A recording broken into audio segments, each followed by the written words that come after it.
So yeah, why not talk about Fantastic Four #1, possibly one of the most important comic books ever made. The beginning of a new type of comic book, the Marvel formula, pioneered by Jack Kirby and Stan Lee. It all starts here.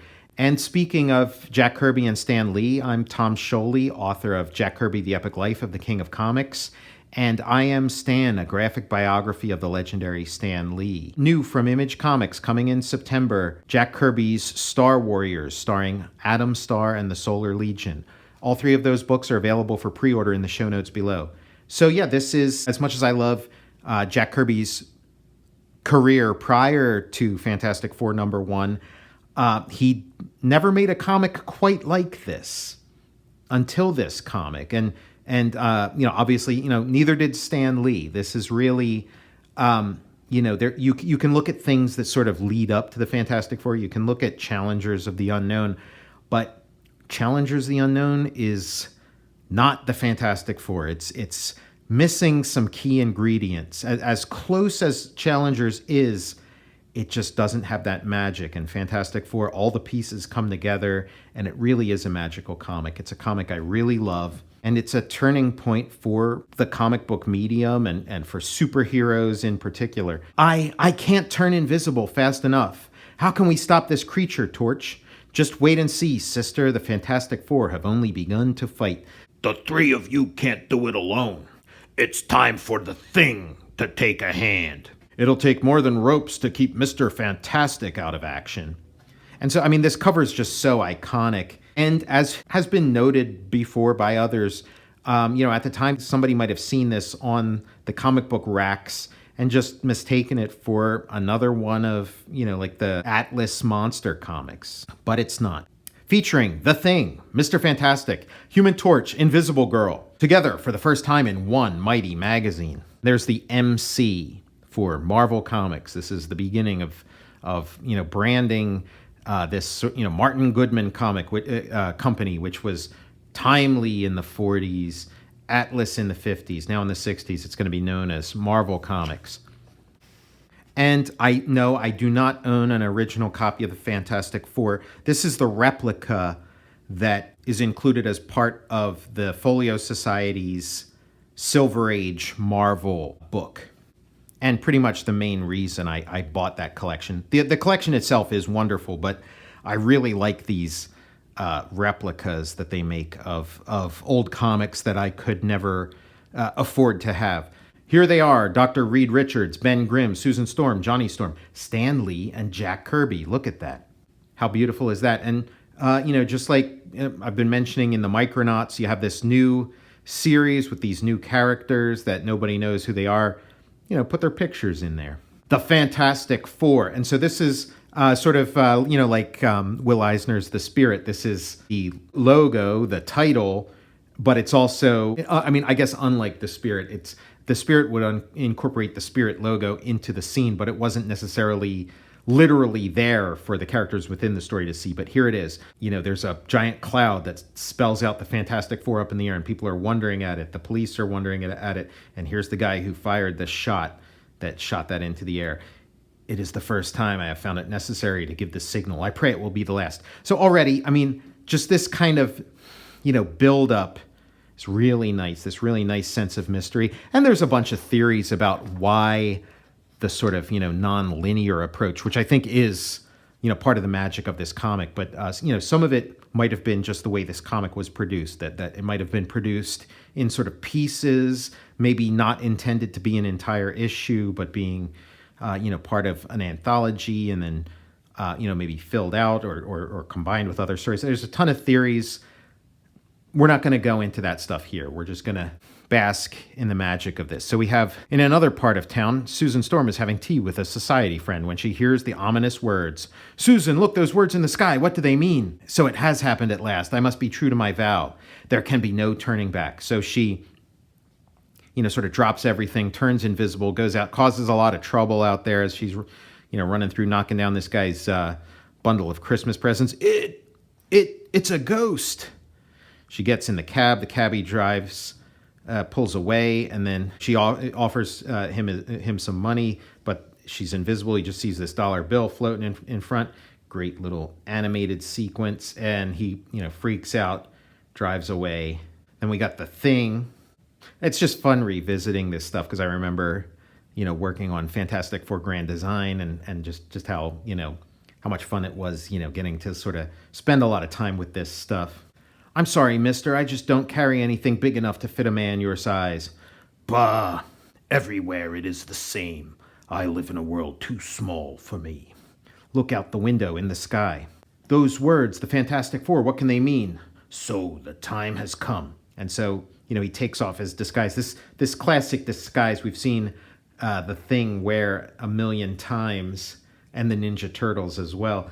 And, it's all starting here. It's just so great how much is in this first issue. This first issue obviously doesn't have every part of the lore of the Fantastic Four. It doesn't have costumes, for one thing, but so much is in here. And again, if you've read Challengers of the Unknown, or if you've read like the monster comics that Stan and Jack were working on, the science fiction stuff, the bits and pieces are starting to come together, but they're not all there. And then also just the length, just giving like a full issue to it and letting the story kind of roll and unfold at this very sort of naturalistic pace instead of the normal like monster story, like boom, boom, boom. It's like, like it is action packed. There's a lot happening, but it's rolling out. It's and building, just really great. And then just the fact of it being an ensemble in those monster stories, it would be like one scientist, and one monster and a twist ending, and you're in and you're out. But this is like just rolling and rolling. He's taken off his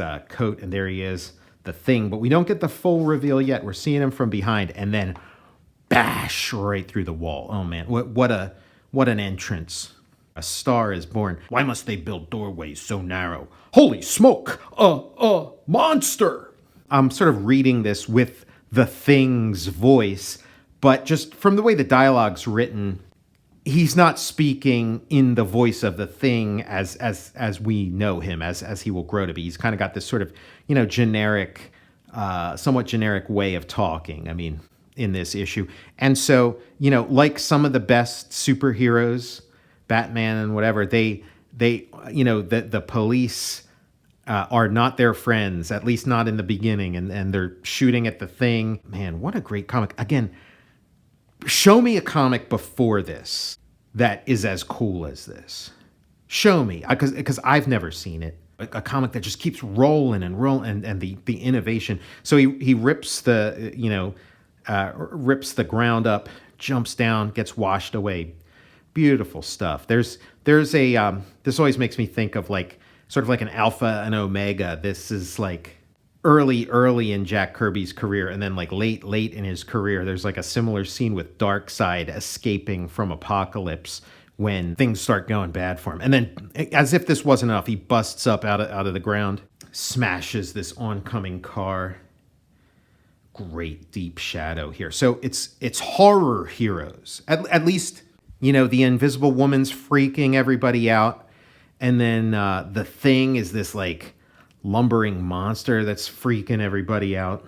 Then here's Johnny Storm, the kid, the face. We got her purring gentle as a lamb, Johnny. Good, that's the way I like her. There's only one thing in the world that interests me more than cars. Yeah? What's that, Johnny? Pussy. Hey, Johnny, look, in the sky, those words, they're all coming together. They're turning into a number, the number 4. Johnny, that heat, where's it coming from? What's happening to you? Don't worry, pal. You're turning into, gasp, a human torch. Remember me saying there was only one thing I care about more than cars? Well, this is it. And so, yeah, again, like, he's a superhero, he's a teenager, he's the face or whatever, but he's a horror guy too. Again, the Human Torch is, part of the history of Marvel Comics, one of the first superheroes that they produced, but it's, he's sort of a horror character too. What he does, he like melts this car. It's a very lurid image for sort of post-code stuff, which is one of the things about why like the Marvel stuff was so cool. It was kind of exciting and transgressive, but, followed the letter of the law of the code. It found a way to be weird without, breaking any kind of, rule. And look, a blazing comet. So he's flying off. And again, they're anti-heroes. They're flying off and call the governor, have him alert the National Guard, Red Dog to squadron leader, attack unknown flaming object over Central City. So now he's sort of like dogfighting with the military and, flying around. He's melting planes. I warned them. I tried not to burn their planes, but they came too close. This seems like a little bit of backpedaling, to get it through the sensors or whatever. But look at this. He's a the Fantastic Four. They're terrorists. At least they're saboteurs. At least they all parachuted to safety. That sound in the distance. It looks like, again, it's a balance you have to strike, when you're creating like anti-heroes. So I get it, but a hunter missile, it's zeroed in on me. It's attracted to my flame. That kind of softens things, but it's still a far cry from Up and Away and Superman. I can't escape it. It's too fast. It has a nuclear warhead. If it explodes, I'm a goner. Man, talk about high stakes. And yeah, just this great animated stuff. Like there's a flow to Kirby's work, and particularly in this comic where it's like you're just watching a movie unfold. Got it. And so we get this great demonstration of two different sets of power. And we have not met Reed Richards yet. This is everybody's getting this great action-packed introduction. Reed Richards dunks the missile, explodes it, dunks the missile in the water where it explodes harmlessly over the sea. Yeah, I guess. But as the flying boy's flame flickers out altogether, he begins to plummet toward Earth, toward a certain doom. And then, grab me, Johnny boy, that's it. Great catch. Just, beautiful action-packed use of superpowers. Jack Kirby and Stan Lee just showing the world how to do a superhero comic. And bam. I mean, this, we're 8 pages in. Hey, you've never seen 8 pages like this in comics. This is astounding and wonderful. You're safe now, lad. You're safe. You all heeded my summons. Good. There is a task that awaits us, a fearful task. And so now we get a flashback to their origin. Again, another, great little piece. Like, man, this thing is jam-packed. Great. We get this flashback. I mean, like, we all know this stuff inside and out. It was so much fun doing, again, Fantastic Four grand design. One of the highlights of my life, getting to, retell and spend some time with and play with this, this legendary stuff. If you want to fly to the stars, then you pilot the ship. Count me out. You know we haven't done enough research into the effect of cosmic rays. They might kill us all out in space. Ben, we've got to take that chance unless we want the commies to beat us to it. I never thought that you would be a coward. A coward? Nobody calls me a coward. Get the ship. I'll fly her no matter what happens. Very, very easily manipulated. They steal the rocket. No time to wait for official clearance. Conditions are right. Tonight, let's go. They go off the cosmic rays. They crash land. Susan, look at Susan. What's wrong? Your gasp fading away. It's impossible. Oh, no. So yeah, we got some body horror, and then she comes back. She disappears and then comes back. Thank heavens you're all right, my darling. All right, eh? How do you know, wise guy? How do you know she won't turn invisible again? How do you know what'll happen to the rest of us? This writing is starting to sound more like the Thing that we know. Ben, I'm sick and tired of your insults, of your complaining. I didn't purposely cause our flight to fail. So here's another element of the Marvel formula that's coming in, this sort of bickering amongst the super team.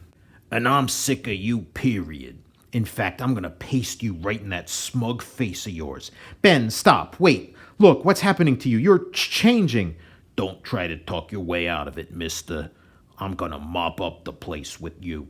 Run, Reed, darling. He's turned into some sort of a thing. He's strong as an ox. So, again, great sort of animation going on here. Reed, darling. Bah. How can you care for that weakling when I'm here? Reed's powers are manifesting. They're fighting. We get a little bit of like romantic triangle subplots going on. What am I doing? What happened to me? To all of us? You've turned into monsters. Both of you. It's those rays, those terrible cosmic rays. Now I know why I've been feeling so warm. Look at me. They've affected me too. When I get excited, I can feel my body begin to blaze. I'm lighter than air. I can fly. Look, I can fly. It gets downplayed in the verbiage here, which again, I think are like sort of concessions to the censors, to the comics code. But it's obvious here that Johnny Storm started like a forest fire. But the verbiage sort of tones down, says he just sort of started a small fire. Listen to me, all of you. That means you too, Ben. Together, we have more power than any humans have ever possessed. You don't have to make a speech, Big Shot. We understand. We've got to use that power to help mankind, right? Right, Ben, right. Very similar to the origin story of the Challengers of the Unknown. But the Challengers of the Unknown don't have superpowers, at least not sort of, permanent superpowers like the Fantastic Four. And I'm calling myself the Human Torch, and I'm with you all the way. Same goes for me, the Invisible Girl. There's only one still missing, Ben. I ain't Ben anymore. I'm what Susan called me, the Thing. And I'll call myself Mr. Fantastic. There's like a great Norm Macdonald routine where he talks about Flame Guy becomes the Human Torch, the girl who turns invisible becomes the Invisible Girl, the orange lumpy Thing calls himself the Thing, and then he doesn't call himself, Stretcho or Rubber Man. He calls himself Mr. Fantastic. The ego on this guy. And so was born the Fantastic Four. And from that moment on, the world would never again be the same. Great origin story. Amazing stuff.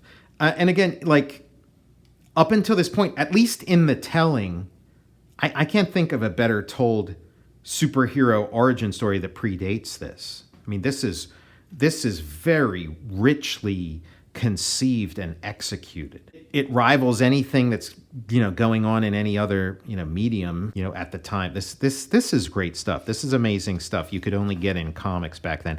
And then as if all this wasn't enough, you've gotten more than your money's worth already. The Fantastic Four meet the Mole Man, and even though it's sort of broken up into chapters, it's still part of the same story. He got them all. It's not separate vignettes. This is the reason he fired that shot on page 1, is to get them all together for this. I called you together because I have some pictures to show you. Pictures? What are they? Pinups? In Fantastic Four Grand Design, Ben Grimm says, We don't want to see your dirty Polaroid collection, Reed. Look, all of you, this used to be an atomic plant behind the Iron Curtain. Wow, what happened to it? Great little photo. Look how beautifully drawn this little incidental photo is. And so he's got all these pictures of holes that are showing up throughout the world. And then we got some soldiers who, fall into one as the ground collapses. And the entire installation is caving in, and then up claws a monster. What a great formula. You got your superheroes, you've got human drama, you've got giant monsters for them to battle. I mean, just every thread of comic books up to this point are all coming together. Look, we got superhero comics, horror monster comics, romance comics, even war comics. It's all coming together. A beautifully designed monster, too. And, they're looking at the seismographs, and they trace the source of this stuff, Monster Isle. They fly off there in their little Four-jet, a little bit of branding there, they don't have costumes yet, but there's a little bit of superhero branding flair going on. I mean, this is a beautiful sequence as well. Boom, boom, and then these great eyes. Look at those eyes, and then it reveals itself as this, three-headed monster chasing them. Sue turns invisible. Reed makes an arm lasso, snags that thing. A cave-in. He turns into a parachute. They're stuck. They're blinded. When they wake up, they're wearing these like radiation suits. Valley of Diamonds. And as for me, I am the Mole Man. Look at this beautiful drawing. Great job, Kirby. The caricature element. Man, I mean, it's easy to take for granted. If you're familiar with this comic, it's probably white noise at this point, but this was thoroughly new ground. And you know what? It's still effective. It's still a great fucking read after all these years. It's not just like, oh, this is the one that planted the flag. Yes, it is the one that planted the flag, but it's just a great example of this, formula that they're going to be, refining through the years. It's one of the best comics ever made. The subsequent issues are not as strong as this first one, but then it does eventually sort of build up to making, stuff that's as good as this. But man, this thing kicks it all off in spectacular fashion. Look at this amazing. We're just getting all these like amazingly designed monsters. And instead of, spreading them out throughout different, separate monster stories here and there where they're sort of gone and forgotten, they're all in this, one big adventure. And then the Thing takes off his gear, and there he is in his Thing mode, fights this monster, lifts him up, throws him in the ocean. They run off. And now we're back with Reed and Johnny and the Mole Man, and looking super cool, the King of Hell with this like magenta and red color scheme. And then he tells his backstory, and it's this story with they told their backstory. Now we're getting the villain's backstory, and it's got a certain amount of pathos to it. It all started long ago because the people of the surface world mocked me. What? Me? Go out with you? Don't make me laugh. I know you're qualified, but you can't work here. You'd scare our other employees away. Hey, is that your face, or are you wearing a mask? Ha ha. So sort of like a Hunchback of Notre Dame kind of story, which, Jack Kirby was very attracted to and told again and again. Finally, I could stand it no longer. I decided to strike out alone, to search for a new world, the legendary land at the center of the earth, a world where I could be king. My travels took me all over the globe. And on the Total Recall show, we reviewed Journey to the Center of the Earth, the movie, and I feel like that was... that's a Jack Kirby movie for sure. I feel like that informed a lot of Kirby's work, and this comic in particular. Even this loneliness is better than the cruelty of my fellow men. And then, just when I had almost abandoned hope, when my little skiff had been washed ashore here on Monster Isle, I found it. That strange cavern, where can it lead to? I soon saw where it led. It led to the land of my dreams. Down there, below, I found it. It's Earth's center. But in the dread silence of that huge cavern, the sudden shock of my loud outcry caused a violent avalanche, and when it was over, I had somehow miraculously survived the fall. But due to the impact of the crash, I had lost most of my sight. Yes, I had found the center of the earth, but I was stranded here like a human mole. So we get the villain with pathos, the villain with his own story. Another element of the formula. All things that we take for granted. And then we have this great panel by panel duel, which I love, and I note for note in Fantastic Four Grand Design. And he's gloating about this network of tunnels that he's created beneath the surface, where he can sort of hold the whole world hostage and get from one place to the other quickly. I mean, Darkseid has like a similar thing going on, sort of like an underground boom tube network in issue 1 of New Gods. And then the Thing has his hat and overcoat back on, which is, why not? It's such a great visual of him, tearing out of it as this monster. So, use it as much as possible. The Mole Man, he's had it, so he pulls on his little, servant's curtain, and this is such a graphically beautiful panel. The open panel border, this yellow grid, these red foreground characters, one of which is a scaly monster, and then this giant green triangle shape of this like amazingly rendered monster. Johnny busts out, goes full flame, starts flying around this thing. Reed stretches to grab the Mole Man. This is a thorough, full adventure in a comic book. Usually in a comic book, you'd get these sort of like abbreviated vignettes that give you like a little taste of something, but not a full experience. This is a meal right here. This is you're getting as much as you would get in a movie. These are epics. They would refer to them as novels, a novel-length comic. And you are getting a lot for your money here. And yeah, as if it wasn't enough, we get this avalanche of sort of, of monsters, and again, Kirby has to design each one of them. Each one's given a different color, just like beautiful, pop art look. The verbiage kind of tones it down, but Human Torch is filling these tunnels with flame, and then they escape into their ship, which you would assume that this explosion is a result of him filling these, sort of natural gas-filled caverns with flame, and boom, this like massive explosion as they fly away. Echoing a scene we'll later see in Mr. Miracle number 10, and here we are. And of course, the verbiage. I don't think this was the intent when Kirby did the sort of silent movie of this comic, but it's best that way. There was no place for him in our world. Perhaps he'll find peace down there. I hope so. I just hope we have seen the last of him. But whether we've seen the last of the Mole Man or not, we will see much more of the most amazing quartet in history in the next great issue of the Fantastic Four. Don't miss it. The end. Test your talent with this drawing contest. A turning point. Comics were never the same again after this. This is a revolution right here. And, thanks to the Folio Society, I have this nice replica of this classic comic. I'm Tom Scioli, author of Jack Kirby, The Epic Life of the King of Comics. I Am Stan, a graphic biography of the legendary Stan Lee.